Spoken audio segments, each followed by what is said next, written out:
नमस्कार दोस्तों, स्वागत है आपके अपने यूट्यूब चैनल ज्ञानदीप क्लासेस में।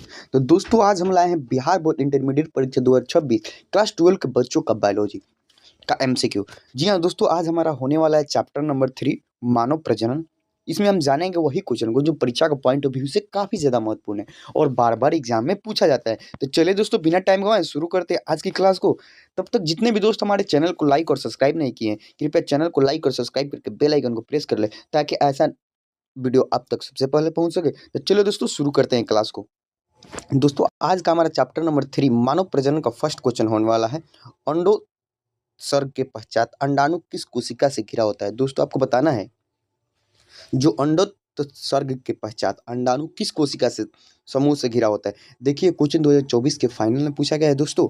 चलिए जानते हैं इसका आंसर क्या हो जाएगा दोस्तों।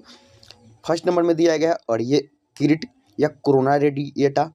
सेकंड नंबर में दिया है जोना पेल्यूडसिडा तथा ऑप्शन नंबर सी में दिया है कनिकामय कोशिकाएं तथा ऑप्शन नंबर डी में दिया गया है दोस्तों प्रावर अस्तर लिक्का लेयर। तो दोस्तों इसका हमारा सही आंसर क्या हो जाएगा?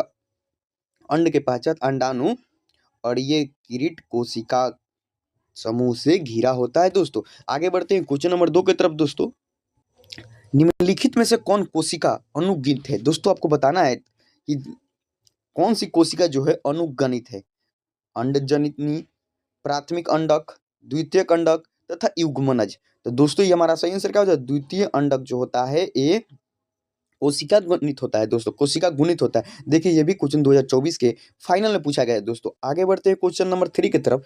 सगर्भता के कितने माह के बाद भ्रूण के पाद और अंगुलियों विकसित होती है? जिसको दोस्तों आपको बताना है गर्भावस्था के समय कितने मंथ के बाद भ्रूण के शरीर का अंग या अंगुलियां विकसित होने लगता है?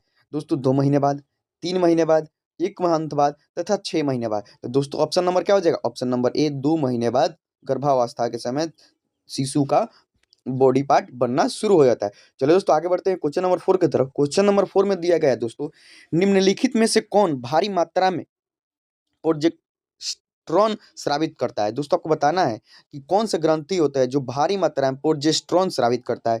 ऑप्शन नंबर ए में दिया गया है ग्राफी फुटक, ऑप्शन नंबर बी में दिया गया है श्वेत पिंड, ऑप्शन नंबर सी में दिया गया पीत पिंड तथा ऑप्शन नंबर डी में दिया गया प्राथमिक फुटक। तो दोस्तों इसका हमारा सही आंसर क्या हो जाएगा? ऑप्शन नंबर सी पीत पिंड जो होता है भारी मात्रा में प्रोस्टेरॉन स्रावित करता है दोस्तों। चलिए आगे बढ़ते हैं क्वेश्चन नंबर 5 की तरफ। शुक्राणु का संलयन किसके द्वारा होता है? दोस्तों आपको बताना है जो शुक्राणु का संलयन होता है किसके द्वारा होता है। एक्रोसोम, मध्य भाग, शीर्ष तथा पूंछ। तो दोस्तों इसका हमारा सही आंसर क्या हो जाएगा? पूंछ के द्वारा शुक्राणु का संलयन की क्रिया संपन्न होती है। देखिए दोस्तों ये 2023 के फाइनल में पूछा गया है क्वेश्चन। दोस्तों एक बात और आपको क्लियर कर दे कि आप सभी को इस यूट्यूब चैनल पर पॉड 10th 12th या कंपटीशन लेवल की क्लास कराई जाती है दोस्तों। चलिए दोस्तों आगे देखते हैं क्वेश्चन नंबर 6 की तरफ। जब नर आकृति में मादा से भिन्न होता है, दोस्तों जब नर आकृति में मादा से भिन्न होता है तब क्या कहलाता है दोस्तों? समलैंगिकता, यौन द्विरूपकता तथा विषम लैंगिकता तथा उभयलिंगता। तो दोस्तों इसका हमारा सही आंसर क्या हो जाएगा? यौन द्विरूपता जो होता है नर आकृति की मादा से भिन्न करता है दोस्तों। आगे देखते हैं हीमोकोरियल अपरा निम्नलिखित में से किसमें पाया जाता है? दोस्तों आपको बताना है जो हीमोकोरियल अपरा है वो किसमें पाया जाता है? बिल्लियों में, कुत्तों में, मानव में तथा घोड़ा में। तो दोस्तों इसका हमारा सही आंसर क्या हो जाएगा? ऑप्शन नंबर सी मानव में पाया जाता है कौन? हीमोकोरियल अपरा। देखिए दोस्तों ये भी क्वेश्चन 2023 के फाइनल में पूछा गया है दोस्तों। चलिए आगे बढ़ते हैं क्वेश्चन नंबर 8 की तरफ। क्वेश्चन नंबर 8 में दोस्तों हमारा दी गई है एक स्वस्थ महिला के पूरा जीवन काल में उत्पन्न कुल अंडों की संख्या कितनी होती है? दोस्तों आपको बताना है एक स्वस्थ महिला के पूरे जीवन काल में स्वस्थ अंडों की संख्या कितनी होती है दोस्तों? 4000, 440, 365। तो दोस्तों कुल अंडों की संख्या कितनी होती है? 400। Option number be the right answer. चलिए दोस्तों आगे बढ़ते हैं क्वेश्चन नंबर 9 की तरफ। गैस्ट्रुलेशन वह प्रक्रिया है जिसमें, दोस्तों आपको बताना है गैस्ट्रुलेशन कैसी प्रक्रिया है? एक स्तरीय ब्लास्टुलता द्विस्तरीय बनाते हैं तथा आर्कटन का निर्माण करता है तथा कोशिकीय गतियां होती है इसमें तथा युग्मनज लार्वा से परिवर्तन होता है। तो दोस्तों इसका हमारा सही आंसर क्या होता है? गैस्ट्रुलेशन एक कोशिकीय गतिकीय की प्रक्रिया को संपन्न कराता है दोस्तों। Option number see the right answer. Question number 9। चलिए दोस्तों आगे देखते हैं क्वेश्चन नंबर 10 की तरफ। स्तनधारियों में निषेचन की क्रिया संपन्न होती है। दोस्तों आपको बताना है जो स्तनधारी होती है उसमें निषेचन की क्रिया कहाँ संपन्न होती है? अंडाशय में, गर्भाशय में, फ्लोपियन नली में तथा योनि में। तो दोस्तों इसका हमारा सही आंसर क्या हो जाएगा? फ्लोपियन नली में गर्भ स्तनधारियों में निषेचन की क्रिया संपन्न होती है दोस्तों। आगे देखते हैं क्वेश्चन नंबर 11 में, गर्भाशय किससे संबंधित होता है? दोस्तों आपको बताना है गर्भाशय किससे संबंधित होता है? नर जनन तंत्र से, मादा स्त्री जनन तंत्र से, पादप जनन तंत्र से तथा इनमें से सभी। तो दोस्तों इसका हमारा सही आंसर क्या हो जाएगा? Option number be the right answer, मादा स्त्री जनन तंत्र से गर्भाशय संबंधित होता है। आगे क्वेश्चन दिया गया है दोस्तों क्वेश्चन नंबर 12 में, कोशिकीय अवस्था में भ्रूण क्या कहलाता है? दोस्तों आपको बताना है कोशिकीय अवस्था में भ्रूण क्या कहलाता है? गैस्ट्रुला, मारुला, बाल्टोमियर तथा ब्लास्टुला। तो दोस्तों इसका हमारा सही आंसर क्या हो जाएगा? कोशिकीय अवस्था में भ्रूण मारुला कहलाता है। Option number be the right answer. Question number 12 कोशिकीय अवस्था में भ्रूण क्या कहलाता है? मारुला। चलिए दोस्तों आगे बढ़ते हैं क्वेश्चन नंबर 13 की तरफ। क्वेश्चन नंबर 13 में दोस्तों दिया गया है हमारा, परिपक्व शुक्राणु के शीर्ष पर एक टोपीनुमा संरचना पाई जाती है जिसे क्या कहा जाता है? दोस्तों आपको बताना है जो परिपक्व शुक्राणु होते हैं उसके सिर पर जो टोपीनुमा संरचना होती है उसे क्या बोला जाता है? एक्रोसोम, मेसोसोम, एपिसोसोम तथा एस्पेरोसोम। तो दोस्तों इसका हमारा सही आंसर क्या है? एक्रोसोम जो होता है शुक्राणु के सिर पे जो टोपीनुमा संरचना होता है उसको बोला जाता है। चलिए दोस्तों आगे बढ़ते हैं क्वेश्चन नंबर 14 में दिया गया है दोस्तों, स्टोलिक कोशिकाएं बताना है। दोस्तों आपको स्टोलिक कोशिकाएं क्या होती है? एंजाइम उत्पादन करने में सहायक होती है, अंड निर्माण में सहायक होती है, शुक्राणु को परिपक्व बनाने में तथा अंडाणु को परिपक्व बनाने में। तो दोस्तों इसका हमारा सही आंसर क्या होता है? शुक्राणु को परिपक्व बनाने में स्टोलिंग कोशिकाएं सहायक होती है दोस्तों। आगे देखते हैं दोस्तों क्वेश्चन नंबर 15 में हमारा दी गई है, अंडाणु के भेदन से पूर्व शुक्राणु का परिपक्व क्या कहलाता है दोस्तों? तो option number A is the right answer, capacitation कहलाता है दोस्तों। Answer is the right option number ए। आगे देखते हैं दोस्तों क्वेश्चन नंबर 16 में दिया गया है, फ्लोपियन नलिका का अंडाशय से निकटस्थ भाग को क्या कहते हैं? दोस्तों आपको बताना है क्वेश्चन नंबर 16 में दिया गया, फ्लोपियन नलिका का अंडाशय से निकटस्थ भाग क्या कहलाता है? संकीर्ण पथ, वायु कोष्टिका, गर्भाशय ग्रीवा तथा तुम्बिका। तो दोस्तों इसका हमारा सही आंसर क्या हो जाएगा? वायु कोष्टिका जो होता है फैलोपियन नलिका अंडाशय से निकटस्थ भाग होता है दोस्तों। आगे बढ़ते हैं क्वेश्चन नंबर 17 की तरफ। दोस्तों आगे क्वेश्चन दिया गया है, आनुवंशिक कूट में कितने कूट होते हैं? दोस्तों आपको बताना है जो आनुवंशिक कूट होता है उसमें कूटों की संख्या कितनी होती है दोस्तों? ऑप्शन नंबर ए में दिया गया है दोस्तों 4, ऑप्शन नंबर बी में दिया गया है दोस्तों 16 तथा ऑप्शन नंबर डी में दिया गया है 64। तो इसका हमारा सही आंसर क्या हो जाएगा दोस्तों? Option number D is the right answer. आनुवंशिक कूट में कितने कूट होते हैं? 64। चलिए दोस्तों आगे बढ़ते हैं क्वेश्चन नंबर, द्विगुणित संरचना है। दोस्तों आपको बताना है जो द्विगुणित संरचना होती है वो कैसी होती है? अंड की आकार की, युग्मनज की आकार की, ए बी दोनों तथा द्वितीयक केंद्र के आधार पर।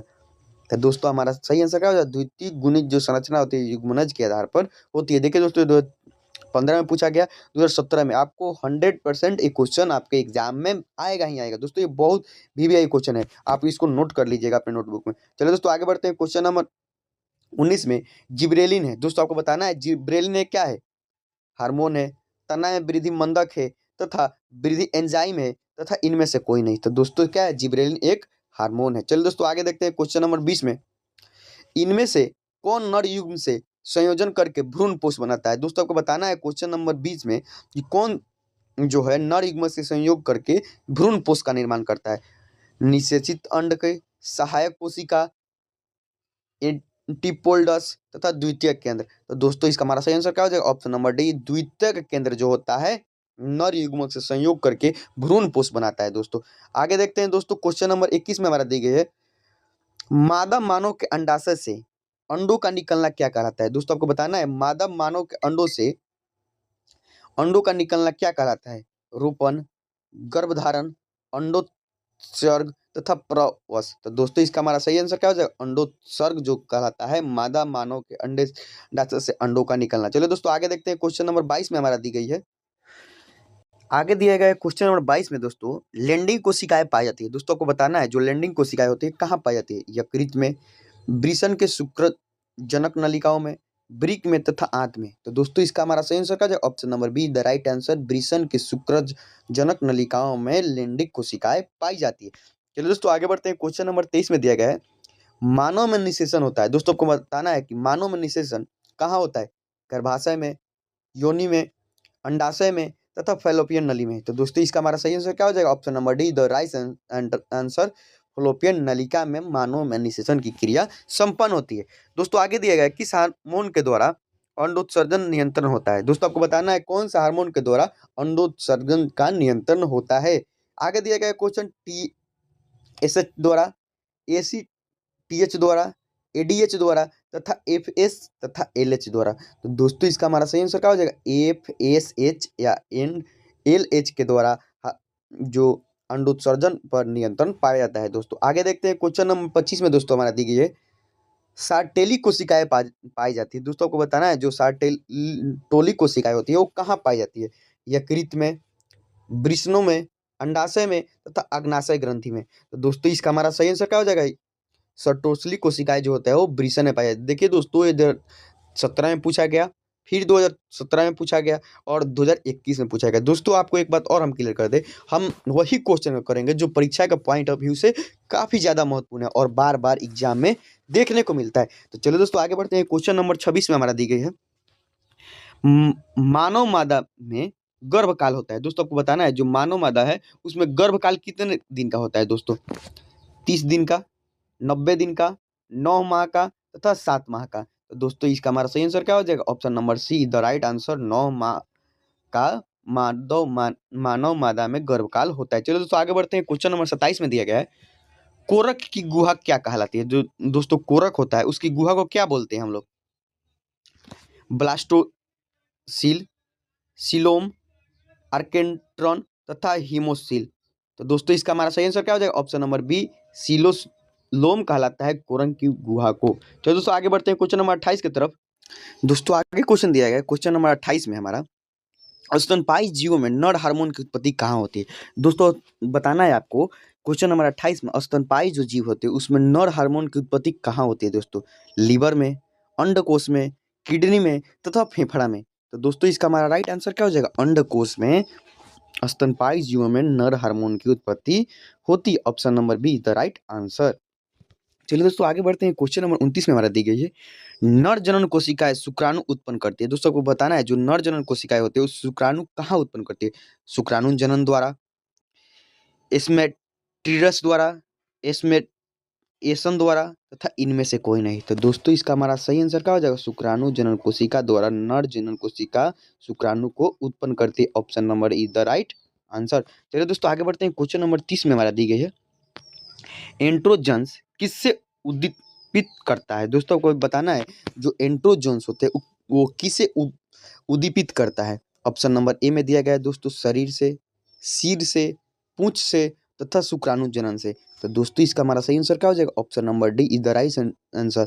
शुक्राणु जनन से एंड्रोजन्स उद्दीपित करता है। आगे दिया गया क्वेश्चन नंबर 31 में दोस्तों परिपक्व मादा युग्मक के बनने की प्रक्रिया क्या होती है? दोस्तों आपको बताना है जो परिपक्व मादा युग्मक होते हैं उनके बनने की प्रक्रिया क्या होता है? शुक्राणु जनन, एक्रोसोम, वीर्य तथा अंड जनन। तो दोस्तों इसका हमारा सही आंसर क्या हो जाएगा? Option number D is the अंड जनन।